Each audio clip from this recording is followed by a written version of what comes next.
जय हिंद फ्रेंड्स, मेरा नाम अजीत सिंह है और ये मेरा यूट्यूब चैनल है दद्दा की खरी खरी। पिछले हफ्ते जब मॉनसून सत्र की शुरुआत हुई संसद में, तो पहले दिन विपक्ष ने और कांग्रेसियों ने बहुत ज़बरदस्त हंगामा काटा संसद में।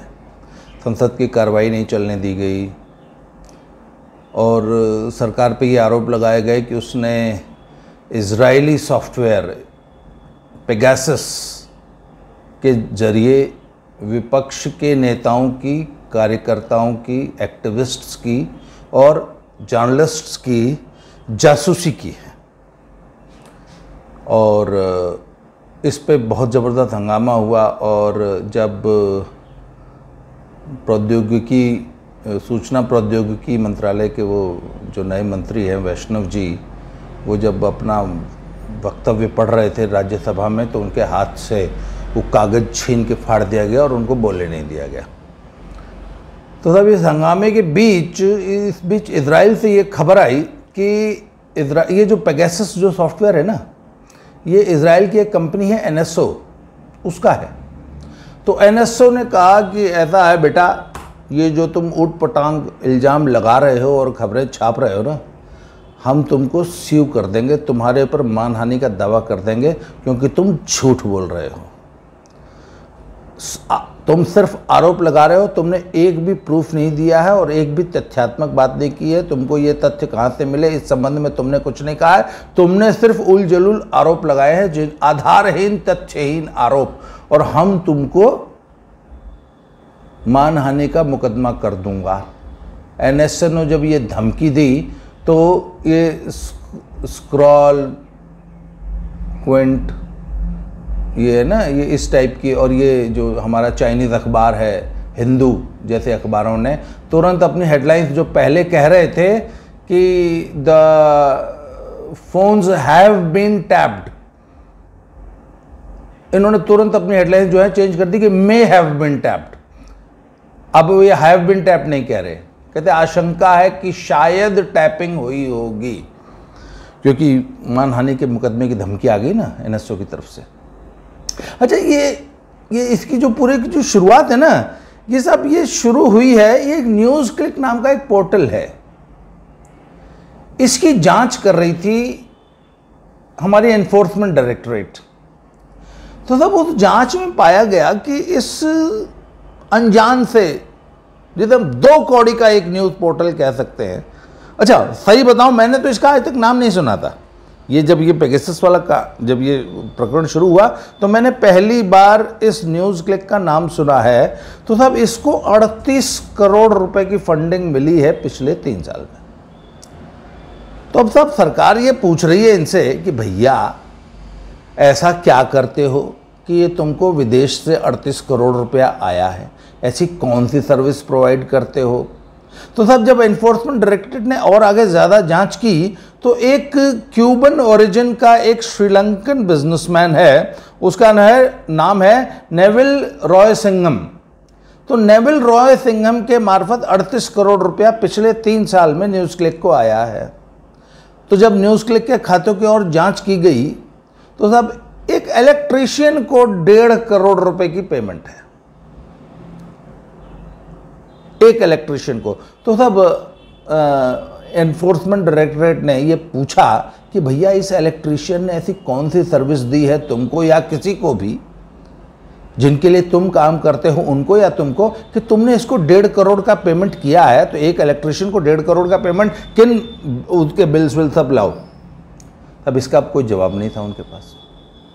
इसके अलावा एक श्रीमान जी हैं, उनका नाम है बप्पादित्य सिन्हा, वो कम्युनिस्ट पार्टी के मेंबर हैं, कोलकाता में रहते हैं, और कुछ कम्युनिस्ट लीडर्स के Twitter handles, social media handles को संभालते हैं। उनको पिछले 2 सालों में 2 करोड़ रुपया ट्रांसफर किया गया है बप्पादित्य सिन्हा जी को। तो सब एनफोर्समेंट डायरेक्टरेट ये भी पूछ रही है कि भैया ये 2 करोड़ रुपया इनको किस बात के लिए दिया गया, ये हैं कौन।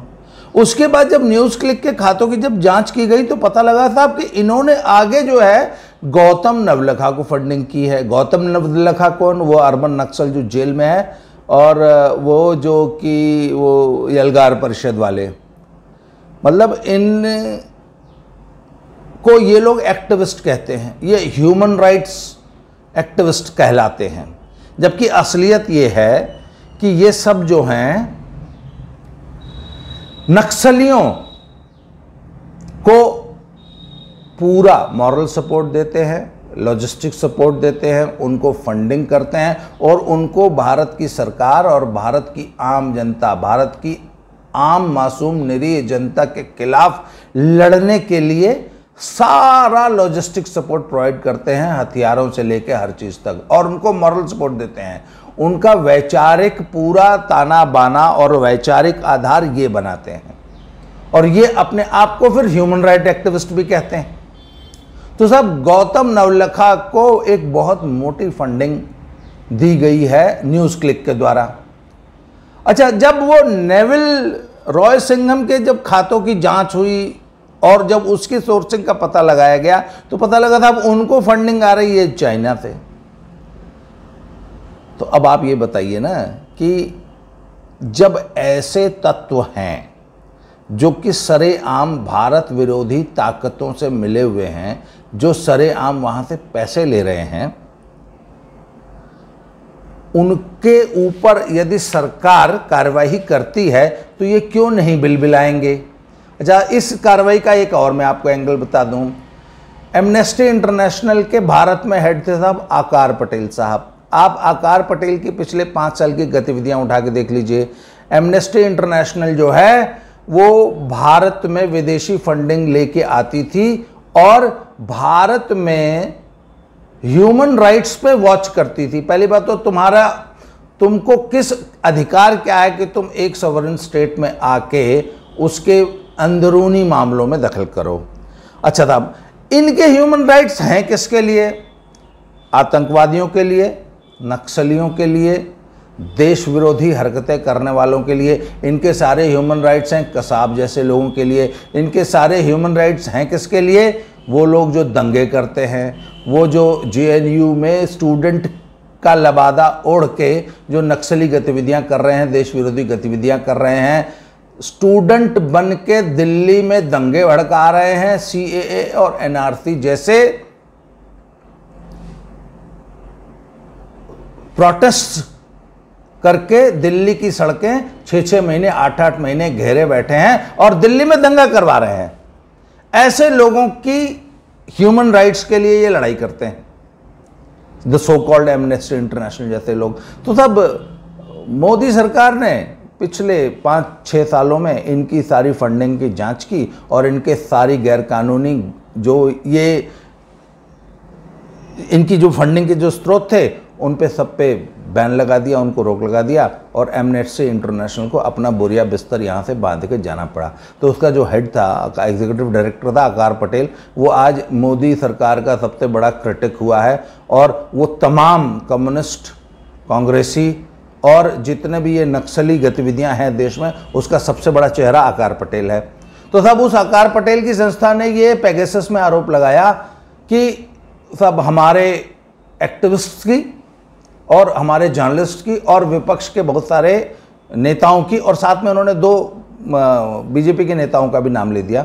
तो जब उनसे पूछा गया कि साहब आप बताइए कौन है, तो they could tell the names of only 10 people. वो सिर्फ 10 लोगों का नाम बता गए कि इनके खिलाफ सरकार ने पेगासस के थ्रू जासूसी की, मतलब हो सकती है, may have snooped, may have tapped their telephones.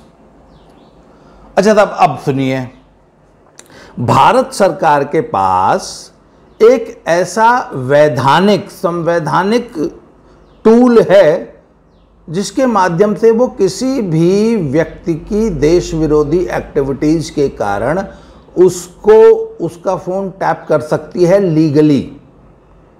वो संस्था है NTRO, जिसके हेड हैं अजित डोभाल जी, और वो इस काम को पिछले 5-6 सालों से लीगली सक्सेसफुली कर रहे हैं। उन्होंने ये जितनी भी फंडिंग पाकिस्तान से होती थी कश्मीरियों को, उस पर बहुत सख्ती से रोक लगाई है और एक एक कश्मीरी अलगाववादी नेता की निगरानी जासूसी सरकार ने वैधानिक तरीके से, संवैधानिक तरीके से, बाकायदा कोर्ट की परमिशन से की है।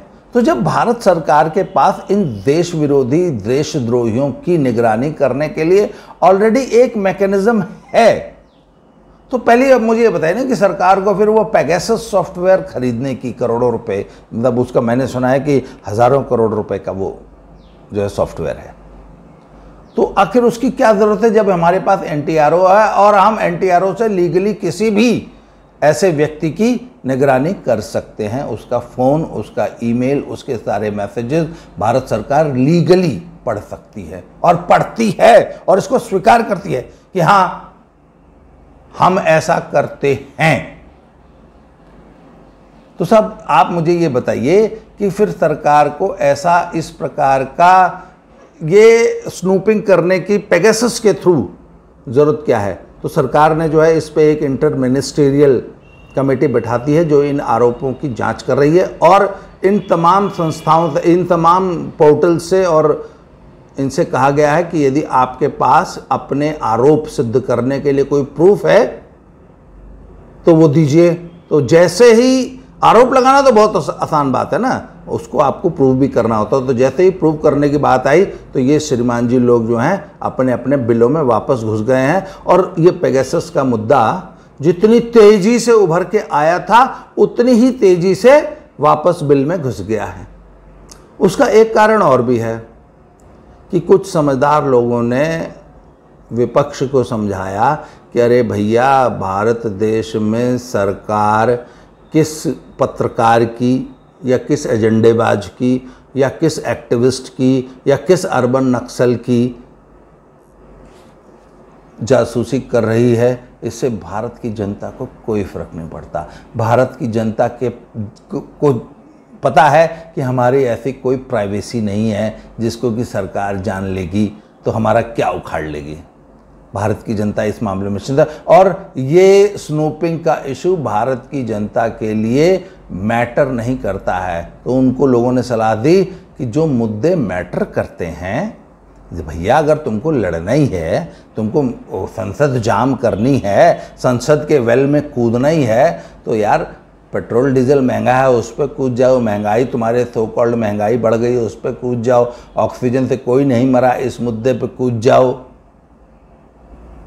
और दुनिया भर के मुद्दे हैं, कोविड मिसमैनेजमेंट हुआ जैसा कि आप आरोप लगाते हैं, उस मुद्दे पे करो ना संसद का घेराव। तुम पेगासस के स्नूपिंग मुद्दे पे संसद का घेराव कर रहे हो, इससे भारत की जनता को कोई फर्क नहीं पड़ता। भारत की जनता के लिए ये नॉन इशू है। तो ये पेगासस का मुद्दा जितनी तेज़ी से उभरा था उतनी ही तेज़ी से वापस बैठ गया है। अब इनको चाहिए कि कोई नया मुद्दा निकालें, जनता के जो सचमुच के सरोकार हैं उनसे जुड़ें। ये पेगासस के मुद्दे में कोई दम नहीं है। सरकार ने भी इंटर मिनिस्ट्रियल जांच बैठा दी, उसमें से कुछ निकलना नहीं है, क्योंकि सरकार ने कैटेगोरिकली मना कर दिया कि हमें ज़रूरत नहीं है, हमारे पास NTRO है बेटा। जिस दिन तुम्हारे फ़ोन सुनने होंगे, तुम्हारी ईमेल पढ़नी होगी ना, हम NTRO से बाकायदा लीगली कोर्ट से परमिशन लेके तुम्हारा फ़ोन टैप कर लेंगे। तो ये नॉन इश्यूज़ को उठाना बंद करो, जो सचमुच जनता के इश्यूज़ हैं उनको उठाओ।